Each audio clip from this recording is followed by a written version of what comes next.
here. I brought some fun stories to read to you guys today, so let's get started. This first story is called The Lost Mice. One clear winter night, the prince led Cinderella out to the balcony. I have a surprise for you, he said, handing her a box. Inside was a beautiful new coat. Oh, it's simply lovely, Cinderella exclaimed. Thank you. It was a pretty and thoughtful gift. The coat would keep her warm during the cold weather. The next morning, the princess showed her coat to Susie, one of her mouse friends. Isn't the prince thoughtful, Cinderella remarked. Nice, Susie exclaimed. The coat sleeve felt warm and cozy, especially compared to where the mice lived. A few minutes later, Jacques and Gus went into Cinderella's room. It had been a chilly night in the attic, and the mice were still shivering. Cinderella, Cinderella, Jacques called. He knew that if he told the princess how cold that attic was, she would do something about it, but she was rushing off to get dressed for a party, so she didn't hear her friend. Jacques sighed. It was too cold for the mice to stay in the attic much longer. Cinderella had always been very kind to the mice, and Jacques was sure she would want them to be warm. So he and Gus called the rest of the mice down from the attic.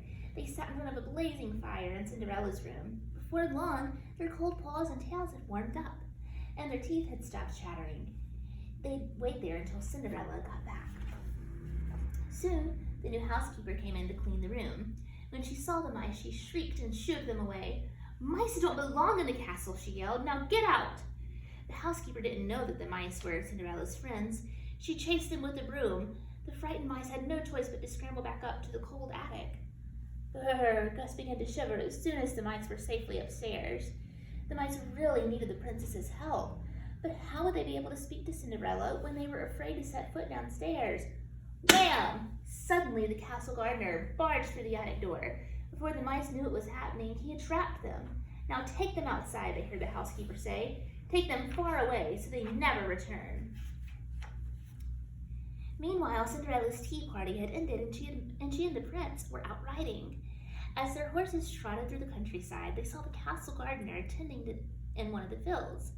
Hello, the prince called out. It's much too cold to be working outside. But the gardener did not answer. The prince called to him again and still got no reply. As they rode on, the prince turned to Cinderella. That was odd, he said. I can't believe you did not hear me. Why wouldn't he answer? Perhaps he was lost in thought, Cinderella replied. Cinderella was right. The gardener had been trying to make a decision. He was about to let the mice go, as the housekeeper had ordered, but he was worried about them. He knew it was too cold outside. Finally, he decided to take the mice to the stables. Now, don't tell the housekeeper, the stable workers. But those poor mice needed a warm place to stay and a bite to eat. The mice were very grateful to their new friends. The mice nestled together in the barn, but as night approached, the stables got colder. Luckily, the horses were very friendly. They told the mice to snuggle in their manes to keep warm. That's nice, said Gus as he drifted off to sleep. Later that night, back at the castle, Cinderella was starting to worry. She hadn't seen the mice since that morning. Jacques and Gus nearly always came by in the evening.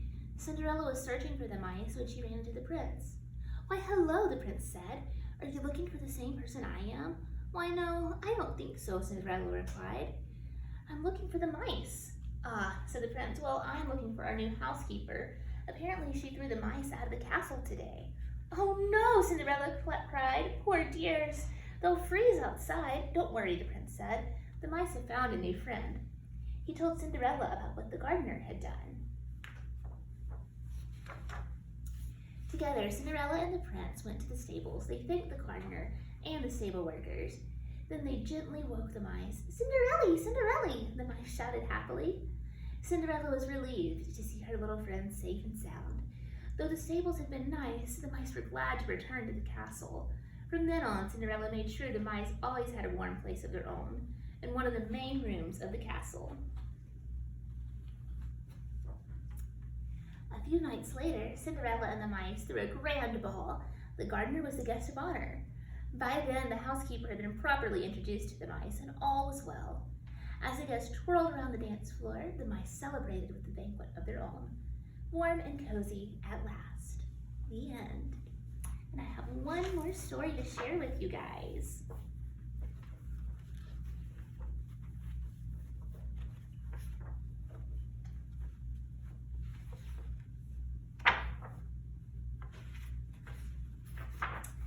story is called A Royal Friend. "The princess is coming," a crowd of girls exclaimed as they watched Cinderella's coach approach their school. "Let me see," cried Emma, who had arrived at the school only a few days earlier. "I want to see the princess." "Don't worry, you will," replied Claire, who was the oldest. "She's coming to visit us." Sure enough, the coach came to a stop right outside. A royal trumpeter blew his horn loudly to announce Cinderella's arrival. "Quickly, girls, gather round," said the headmistress of the school. She hurried to open the door. "Welcome, your highness," she exclaimed. She and the girls curtsied as Cinderella entered the room. "It's so nice to see you all again," said the princess. Cinderella liked to stop by the school to help the girls with their reading and writing. She also brought books, clothes, toys, and food. Many of the girls were poor and had few things of their own. Everyone was happy to see Cinderella, but no one was more excited than Emma.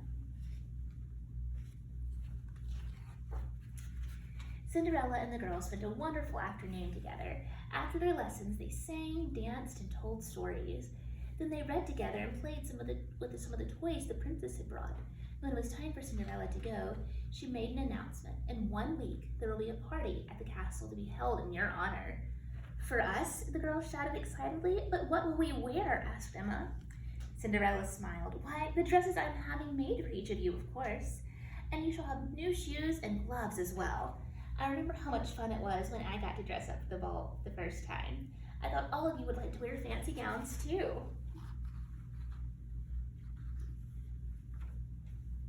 The next day, the girls talked about nothing but the party. They couldn't wait to dress up. To distract them, the headmistress decided they should go outside. "It's a lovely day," she announced. "Let's have a picnic." The girls climbed a hill and spread blankets in the meadow near the royal estate. While her classmates ran and played, Emma gazed at the castle. She couldn't wait to see what it looked like inside. She thought it must be the most wonderful place in the world.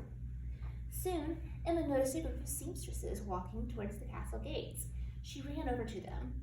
A guard opened the gates for the seamstresses without thinking. Emma slipped behind them and walked straight into the castle. Then she ducked behind a curtain. Cinderella welcomed the women, then led them up a staircase. When everyone was gone, Emma ran upstairs and began to explore. In one room, Emma found a huge bed with a pink ruffled canopy. She climbed into it and closed her eyes for a moment. Cinderella's mouse friends, Jacques, Gus, and Mary, came out from under the bed and introduced themselves. Suddenly they heard someone down the hall say, "This fabric is gorgeous." Emma and the mice ran towards the boys and found a room filled with seamstresses. They were busy cutting satin, silk, and velvet. Come in," a seamstress called. "Stand here, dear. Now hold still." The woman began draping fabric around Emma. She thought Cinderella had sent her to model the dresses. Emma just smiled. She loved the swishing sound the cloth made. She also loved the way everyone fussed over her. When Cinderella stopped by a while later, Emma was wearing one of the dresses. "More bows, please," Emma requested, "and another layer of ruffles." "Oh my!" exclaimed Cinderella.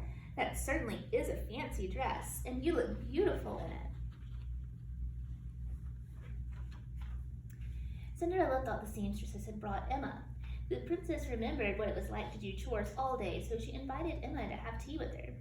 They sat at a table laid with delicate china and gleaming silver. A servant brought in tea and cakes and cookies. "It must be wonderful to be a princess," Emma said between bites. "You get to wear fancy clothes, go to parties all day, and order servants around." Cinderella laughed. When a princess wants something, she asks politely. "And there's much more to being a princess than clothes and parties," she replied. "Why don't you help me this afternoon and see what a princess really does?" For the next few hours, Emma and Cinderella put together baskets of food, clothing, books, and toys. Emma's favorite part was going through Cinderella's wardrobe to look for old clothes that could be donated. Soon it was time to deliver the baskets to the schools and orphanages. As they passed through the village in the royal carriage, Emma waved at a passerby. "Princess Emma," she thought. "I like the sound of that." When they arrived at her school, the headmistress gave Emma a big hug. "Where have you been?" she cried. "We've been so worried." The headmistress and the other girls had been looking for Emma all afternoon. "But I thought the seamstresses brought you to work," Cinderella said, puzzled. Emma explained how she'd snuck into the castle. "I'm sorry," she said. "I didn't mean to make anyone worry. I just wanted to see what being a princess was like." "Being a princess is more than just playing dress up," Cinderella told her. It also means being responsible. Why don't you come to the castle each day, Cinderella suggested. Then you can learn more about what princesses really do. Every afternoon when Emma's lessons were over, she went to the castle. The princess was always very busy. She oversaw the castle staff. She visited the shopkeepers and farmers to make sure everything was running smoothly. She even got the court jester to tell jokes to children who were ill. Emma tagged along everywhere. Cinderella decided she should help plan the party for the girls' school. So Emma helped to decorate. She also helped to cook and make a cake. Cinderella was so impressed that she asked her mouse friends to make a special dress for Emma. "It's fit for a princess," Emma exclaimed when she saw it. Finally, the night of the party arrived. The girls twirled around the dance floor in magnificent new dresses. "I still wish I could be a real princess," said Emma. "Because you've worked so hard, I'm going to make you an honorary princess for the evening," Cinderella said with a smile. "Oh, thank you," the girl cried happily. She was thrilled that she'd get to be Princess Emma for one magical night. The end. Thank you everyone for listening to my story time. Goodbye.